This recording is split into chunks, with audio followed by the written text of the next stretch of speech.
Hey everyone, welcome back to another weekly review. We're on to week 20.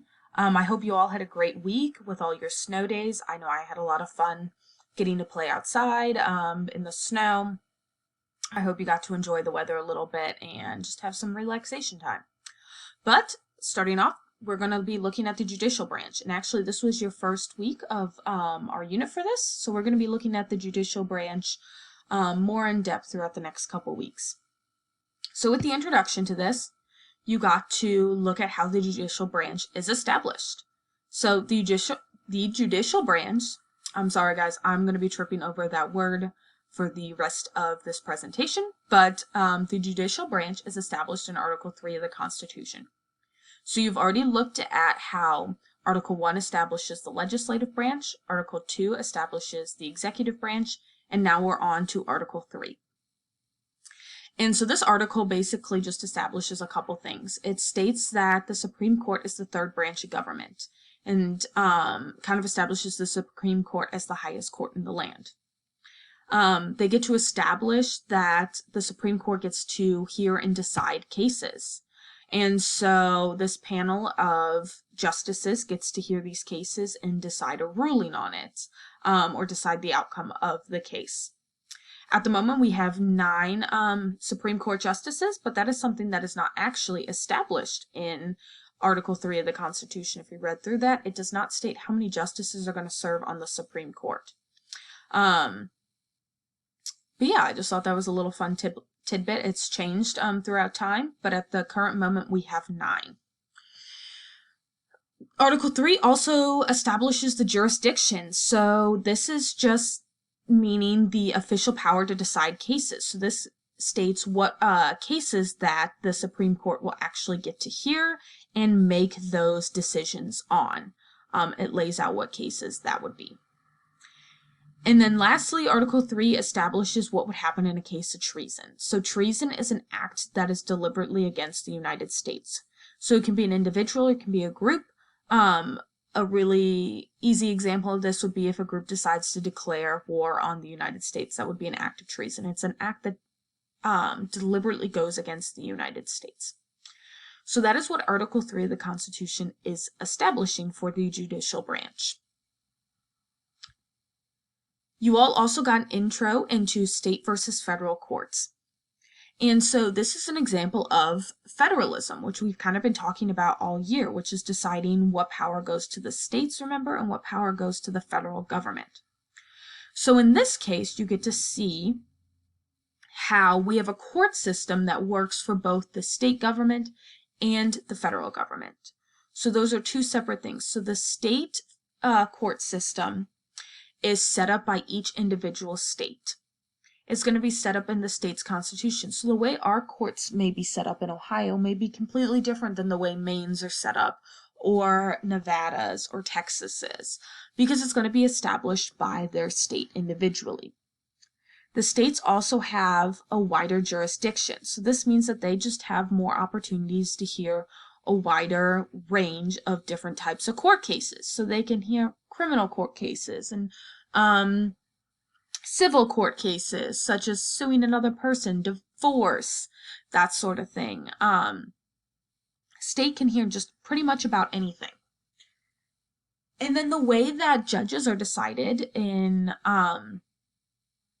state courts also depends as well. So judges in the state courts are either elected, they're appointed, or at times they can be both. But remember, that's going to be set up by each individual state. And the trials that happen in that state are going to be with people who live in that state, and issues surrounding that state. So state courts will take that, those sort of issues. And then there's federal courts. And federal courts are established by the Constitution and can be applied for things that may happen, across different state boundaries, that sort of thing, or that happen in regards to the whole country. But you're going to, in this upcoming week, do an assignment on the federal courts, and you're actually going to look at those powers directly. So I'm going to leave that for you guys to do on the upcoming assignment. But the federal court system consists of 94 district courts. So district courts are the first trial level of court for the federal court system. So that's the first trial somebody would go to. And that would be where the decision would be made. But then after that, there's 13 circuit courts. So this is the second level of federal courts. And circuit courts are what are called court of appeals. And so that means after you go to trial in the district courts, if you notice something that you think was not correct, you think the ruling was not correct, or there is some trial procedure done, you can petition to go to the Circuit Court of Appeals and appeal your trial.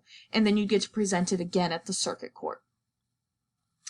And then after the Circuit Court of Appeals, you still have the opportunity to appeal one last time if it is necessary, and that would be to the Supreme Court. So that is the highest court of the land. We've only got one of those.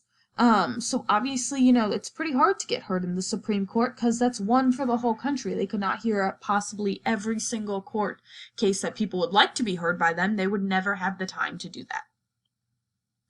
So, yeah, those are the 3 levels of courts in the federal court system. And then this is where another big difference occurs. Judges in the federal court systems are appointed by the president and then confirmed by the Senate. So that is that power that we've been talking about that the executive branch has, and then the check on the legislative branch.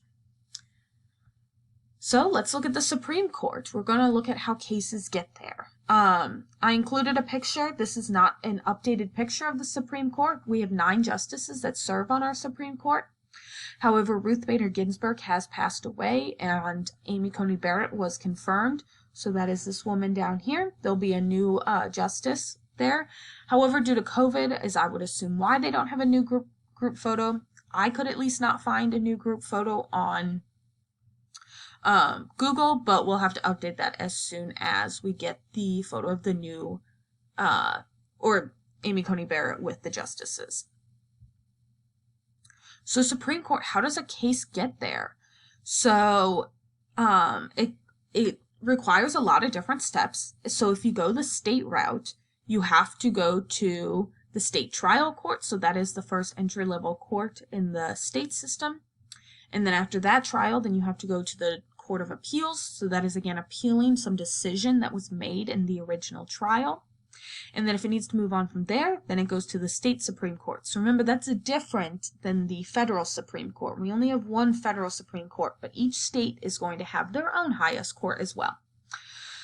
However, if after the state Supreme Court it still needs to move on, then it could go to the federal Supreme Court. So that's a lot of steps to get there in the state route.